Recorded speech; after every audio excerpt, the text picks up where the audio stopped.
सामने आई कि इमाम जो होता है ना मुसलमानों का, वो एक राज भी रख सकता है। यानी राज किस तरीके से रख सकता है, जैसे नबी अलैहिस्सलाम ने इस हवाले से गज़वा तबूक के हवाले से ओपनली बताया कि हमने इस तरफ जाना है, तबूक की तरफ डायरेक्शन में जाना है। नहीं तो नबी अलैहिस्सलाम पहले क्या करते थे कि डायरेक्शन चेंज करके लेके जाते थे ताकि राज राज रहे, ठीक है।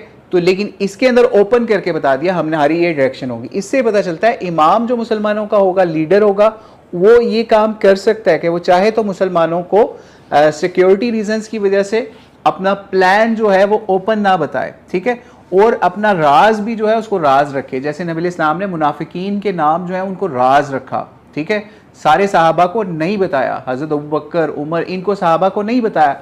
यहाँ तक कि इब्ने क़य्यिम जौज़ी ने जब वो मामला लिखा ना, जो हम पिछली क्लास के अंदर बता चुके कि इस तरीके से नबी इस्लाम को पहाड़ी से गिराने की कोशिश की गई और हज़रत अम्मार